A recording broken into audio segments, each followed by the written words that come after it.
Okay, very good. So tonight's concert is a concert that's largely Hebrew music. The main works are Leonard Bernstein's Chichester Psalms and 3 movements from the Friday evening service of Paul Ben Chaim. In addition, there are a number of shorter works to round out the evening. I believe we have a wonderful, wonderful mix of concert material. Chichester Psalms remains for much of the choral world its principal, if not sole, encounter with Hebrew choral music. Indeed, for the hundreds of amateur as well as professional and university choruses throughout the world that have delighted in singing this work during the past 4 decades, and for non-Jews among audiences from America, Europe, and the British Isles to the Far East, Chichester Psalms has often constituted their exclusive experience with the Hebrew language. These words by Neil Levin, who is the arranger and the composer who supervised a massive undertaking called the Milken Library of Jewish Music. These are words that he wrote about Chichester Psalms. It not only is probably the most frequently performed concert work by Leonard Bernstein. The first time it was performed was on July 15th of 1965, 50 years ago. But it's also the most popular and maybe the only Hebrew work which is popularly performed in the United States and throughout the world. It was commissioned by Walter Hussey, who was the dean, that's like the rector or the chief honcho or the archbishop, not the archbishop, whatever the title is, of Chichester Cathedral in England. Hussey lived from 1909 to 1985, and together with his organist and conductor John Birch, thought it would be great to reach out to Bernstein to compose this piece. Hussey was a patron of the arts and had commissioned works by Henry Moore and Marc Chagall in terms of artistry, statue and stained glass windows, and Benjamin Britten, the famous British composer of modern music.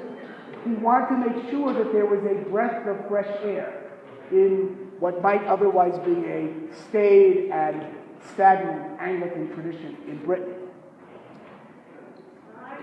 Bernstein had a sabbatical from the New York Philharmonic, and he spent most of that time working on a stage musical.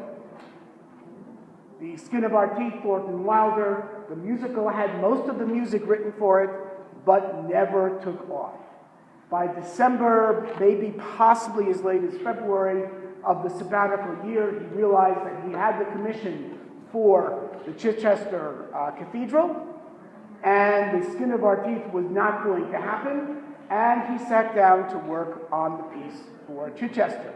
At one point, he thought he would call it Psalms of Youth. He later changed it to Chichester Psalms because he thought that it would be too complicated for a youth choir to perform.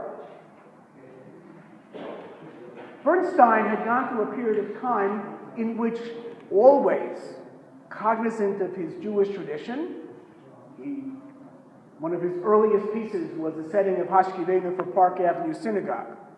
And he had worked with the Israel Philharmonic for many, many years prior to this time. But he went through a period of time in which he had an intense working on Jewish themes in his performance life. One of the most important performances of the Bloch Sacred Service was in 1960. It angered the composer's widow and family because he made it more Jewish than it had been intended to be, at least according to them.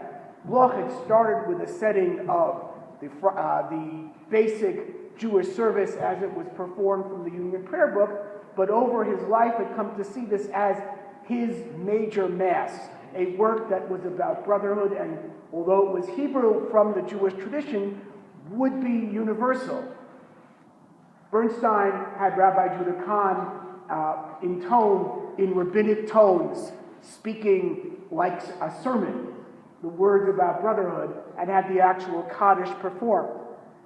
He also had performed and written his first symphony, which was about Jeremiah, which had a piece of Lamentations performed in Hebrew, and most importantly, for our purposes, his third symphony was performed in 1963, the Kaddish Symphony. This symphony is a very, very difficult work. Its major section is called Din Torah and calls God to task for everything that had gone wrong. One could say that Bernstein works this all out of his system with the Chichester Psalms, which has some of the agony and the conflict built into the work, but also comes at the end with a very peaceful and serene a cappella section saying how good and wonderful it is that brothers will dwell together. Amen. This is also a time of great ferment in the United States and throughout the world, both in the area of, many of you will remember, the social upheavals and the Vietnam War in the 1960s, the assassination of Jack Kennedy, who was a friend, had invited Bernstein to the White House, the murder of Mark Blitzstein, who was the librettist who wrote the English libretto for the Three Penny Opera, also a close friend. It was a time of civil rights movements, and in the Jewish-Christian world, it was also a time of ferment in the field of Jewish-Christian relations. Nostra Aetate, the very important papal pronouncement of Pope Paul VI, would not yet have been pronounced, but everybody was aware that Vatican II had been meeting for several years on the initiative of Pope John XXIII, and their announcement, which was a sea change in how the Catholic Church looked at Islam and Judaism and other non-Catholic religions. That was to come out in November. Also, Bernstein would not have been aware of this, although it's part of the feeling in those times. Abraham Joshua Heschel was invited to speak at Union Theological Seminary. Heschel taught at the Jewish Theological Seminary.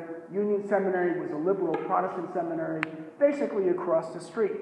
And his speech, "No Religion is an Island," also is an important milestone in Jewish-Christian relations. So one could say that it is mostly Walter Hussey's commitment to art and to that which was popular, which drove his request to ask Bernstein to commission to write the piece for him, but it reflected also the spirit of the times. Hussey had met Bernstein at a concert in New York and had a lovely time talking to him and thought it would be useful to have it. And he said to Bernstein, you know, it should be something that is appropriate for the summer festival that they have. And in 1965, it was the turn of Chichester Cathedral. There were two other cathedrals that worked together. But it should be jazzy, something of the spirit of West Side Story. And he also suggested there would be a line from maybe Psalm 2, "Why do the nations gather together?" Hussey got a lot more than he thought he would from this line. There are three movements of the Chichester Psalms. The first one opens with a very, very dramatic discordant note, and Ura HaNevel, arise, the harp, and it sets the tone. I'll read you part of the translation. I don't know if this is the same translation as the one in your programs. "Awake, psaltery and harp, I will rouse the dawn." And then goes on to a very likely choice, both in Christian and in Jewish traditions. Psalm 100 is the Psalm of Thanksgiving. Mizmor L'Todah, the song of thanksgiving. Jewish tradition says that this was recited in the temple at the time when people made offerings to the temple, giving thanks for a particularly good thing that happened to them. "Make a joyful noise unto the Lord, all ye lands. Serve the Lord with gladness." A text that would have been very familiar to everybody. Some people have talked about Bernstein as a numerologist and have talked about the fact that he has discordant sevenths. That's like somewhere there's that thing. And also has the beat of seven. Beat of seven is da-da-da-da-da-da-da-da-da-da-da-da. That's 7 beats. 2, 2, 3. Back in mathematics when I was a kid, 2 plus 2 plus 3 equals 7. And he has this notion of 7 to drive this movement forward with a tremendous amount of energy. The second movement, the middle movement, is entitled David and the Shepherds. And the first part of it has a boy soprano, a boy singer, who sings the very famous Psalm 23. The Lord is my shepherd, I shall not want, in Hebrew.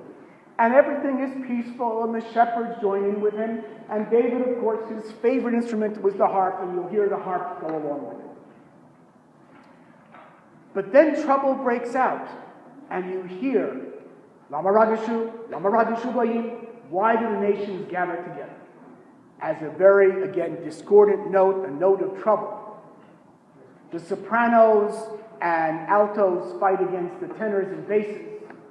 By the end, what you hear is young King David singing the end of Psalm 23. But the final musical notes show that this tension is not resolved. The third movement begins with a prelude. The prelude brings together a number of the musical motifs from part 1 and part 2. And they fight it out in the piano. They fight it out in the, I think we're having piano, percussion, and harp. I think the harp has a few lines as well as the piano. So you'll hear some of the motifs from part 1 and part 2 fighting each other until very close to the end, they begin to resolve into a peaceful lullaby. In the lullaby, the choir sings a part of Psalm 131, and I'll read you part of the translation. Lord, Lord, my heart is not haughty, nor my eyes lofty, neither do I exercise myself in great matters or things too wonderful for me to understand. I think the idea of this psalm comes to a head both in the psalm and in the singing of the psalm in Chichester Psalms. My soul is even as a weaned child, a child that is weaned of its mother.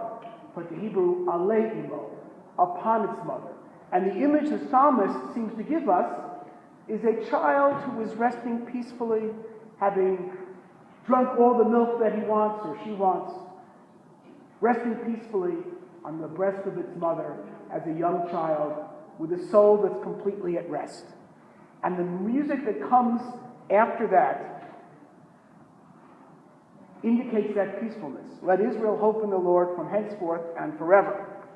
And it's only at that point that the music cuts out to a cappella without orchestral, that means no orchestral accompaniment.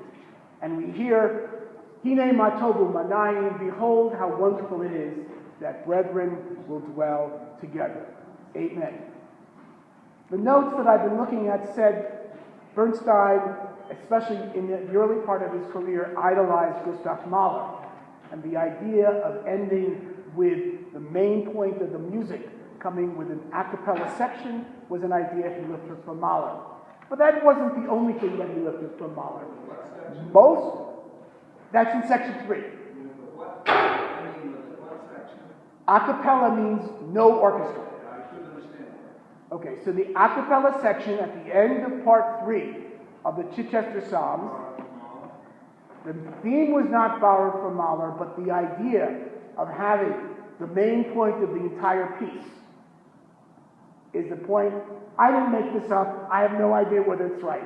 But Paul Laird and some of the other people I read said this is an idea that was inspired by Gustav Mahler in the Resurrection Symphony.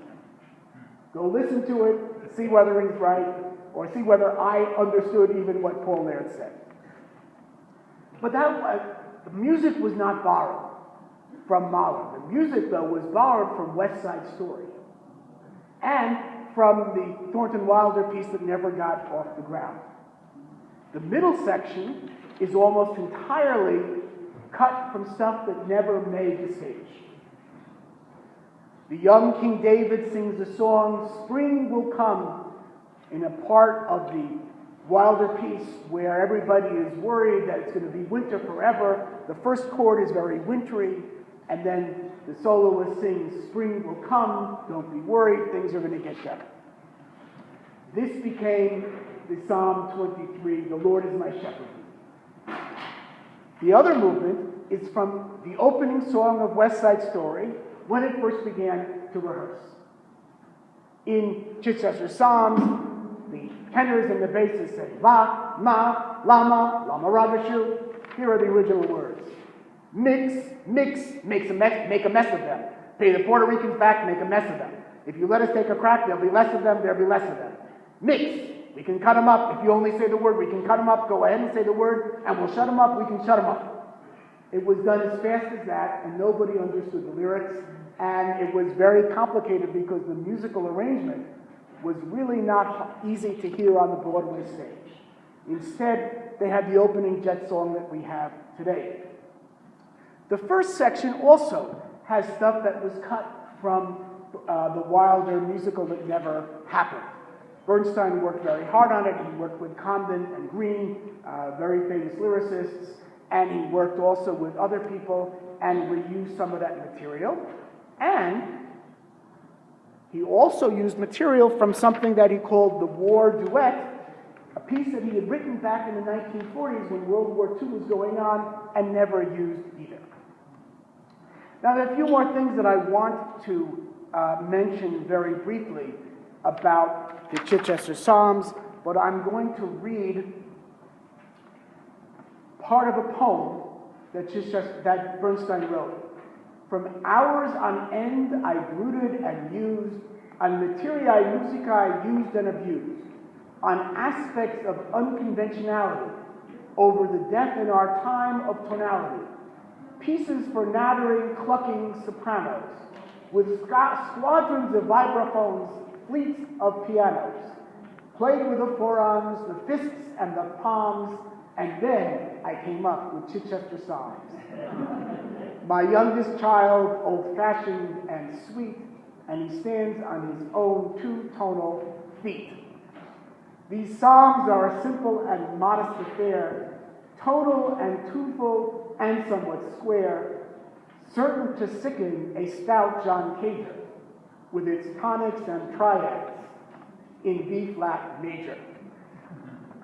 Well, a very interesting poem, and for many people in this room, Chichester Psalms will not sound as tonal as all that. It won't sound as uniformly tonal as, say, our final piece, John Rutter's May the Lord Bless You and Keep You. It won't sound like Broadway music, Broadway show tunes, because it has tritones, it has sevenths, it has very, very jarring notes. But what was going on at the same time was serial music, 12-tone pieces, Schoenberg, and so on, and compared to that, Bernstein was very convinced that this was very much within the tonal tradition.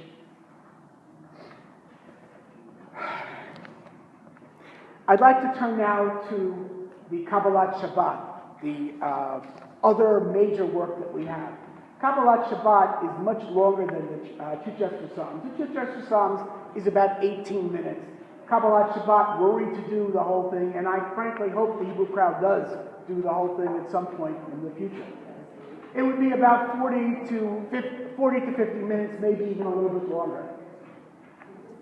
It is a full setting of the Friday evening service as it was envisioned in the Union Prayer Book in the 1960s.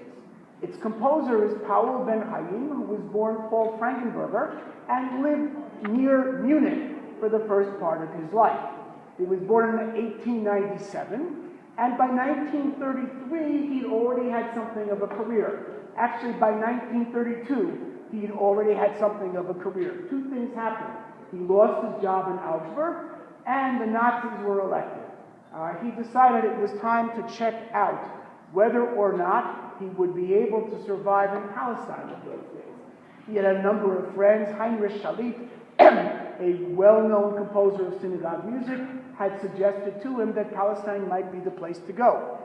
Frankenberger went to Palestine, he got a visa in Munich, and on the ship he met a violinist who had a couple of gigs and needed a pianist. Frankenberger's visa did not allow him to perform in public or to accept paying gigs. So his agent said, "What's your dad's name?" "Heinrich." "So now you're going to be Paul Ben Hayim." And the name was his performance name for the rest of his life. Ben Hayim is something of the dean of an Israeli school of performance. He studied with some of the greats in Germany, and he studied still with some of the earliest representatives of the Palestinian musical scene. He taught in Jerusalem, he taught in Tel Aviv. In 1933, he wrote his dad, he wasn't sure what was going to happen to music in Palestine, but the Nazis were not particularly happy to have Jews perform, and there was a possibility, it was called in Hebrew ha'avara, transfer. There was a possibility of many Jews going from Nazi Germany, the National Socialist Reich, to Palestine.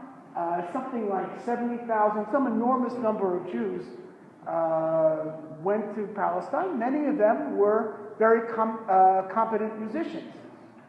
By the middle of the 1930s, Huberman had organized the Palestinian Symphony Orchestra, the ancestor of the Israel Philharmonic.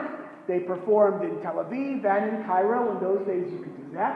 And the rest is history. In any case, Ben Chaim did orchestral works, piano works, and vocal works, and worked with a woman named Brachat Safira, who was born in 1910 and died in 1990. He wrote cantatas, he wrote biblical themes. His earliest cantatas had very little Jewish material in them, and they may have had a biblical title, but they were done all in German. Brachat Safira liked Mediterranean music. She fused Yemenite and European and Iraqi and all the other traditions that were floating around in Palestine of those days. Ben Chaim is often considered to be one of the founding pegs of a kind of Eastern Mediterranean school, which is basically like Central European music, but has some of the Jewish motifs. You'll hear once or twice in the Friday night service a little bit that sounds like the Havana Gila, da da da da da. You won't hear much of it, and you'll also hear material that sounds like it comes from the Arabic world. In 1966, NIFTY, the National Federation of Temple Youth, invited him to be, or I should say, in 1966, he was sent as a delegate from Israel to the NIFTY camp, which had invited the Israelis to send over a composer and a musician, both to introduce young Reform Jews to Israeli music and to introduce Israeli musicians to the American Jewish world. He began composing the Friday night service at that time, and its first performance was in May of 1968 to celebrate the 20th anniversary of the State of Israel, performed by the New York Philharmonic. Neil Levin, whom I quoted before, points out that there are a number of departures from the traditional Kabbalat Shabbat in this service. They should be familiar to those who know something about the Reformed Jewish prayer book. He has only one of the Psalms that come on Friday evening, Psalm 98. He has the candlelighting ceremony done in a gorgeous rendition, all by women, because traditionally women light the Sabbath candles. However, in Reformed synagogues, this is done in the synagogue. In traditional congregations, this is done at home. Our last movement from the Friday night service is the Lecha Dodi, and Ben Chaim set the stanzas of the poem that are typically recited in the Reformed community. So instead of having about a dozen stanzas, they have 3 stanzas. The second one in the middle, Hidorari, arise, awake, and the last one, Bo'im Shalom, come in peace. I'm going to talk just a little bit about the texts and say one final word about the Hebrew material, then I'm going to go on to the other parts of the concert. Bernstein took pre-existing music and psalms and put them together. I think the result is phenomenal. However, accent is not always on the right syllable. Levin, again, writing about Hatikva, talks about the famous hymn of the hymn of the State of Israel, also has the same problem. If you analyze the way it's sung, it's not really modern Hebrew accent, and it's not really Eastern European accent. It's somewhere in between. The pre-existing melody was, the words were put on the accent to the pre-existing melody.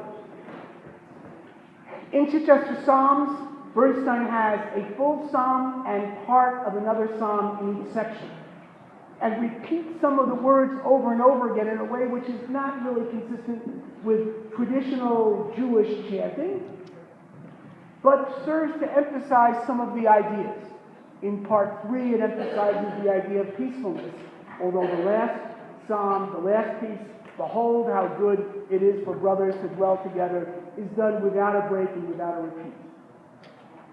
Sometimes the accents, I think, build up energy and excitement for people who are interested.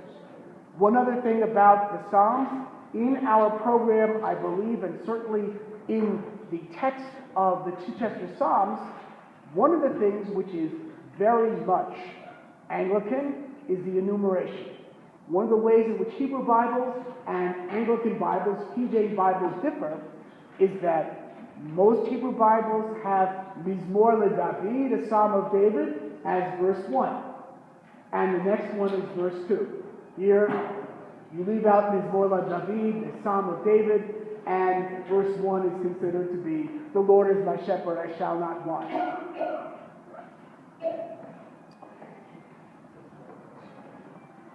Okay, I'm going to go on then straight to talk about the other things in the program.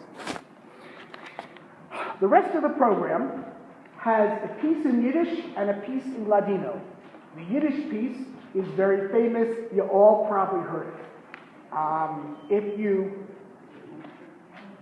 If you haven't heard it, it's very unfortunate. Shalom Secunda died in 1974. He was probably the most important American composer on the Yiddish stage. In addition to the piece we will be performing for you, he also wrote Dona Dona, and he wrote the music for any number of Second Avenue musicals on the Yiddish stage, and for many years he wrote the music for Richard Tucker in the Catskills for the high holidays and for Passover. This song went nowhere, probably was a great star on Second Avenue. The reason we know about it today is three ladies, Laverne, Maxine, and Patty. You know what I'm talking about? They sang it in 1937, they recorded it on Decca, and my wife likes to say it's been a hit ever since.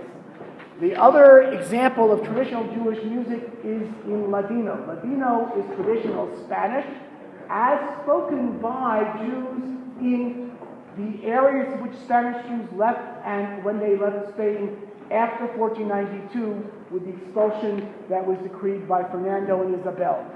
No one knows where Adio Corrida actually came from and who first sang it. However, there's an interesting story.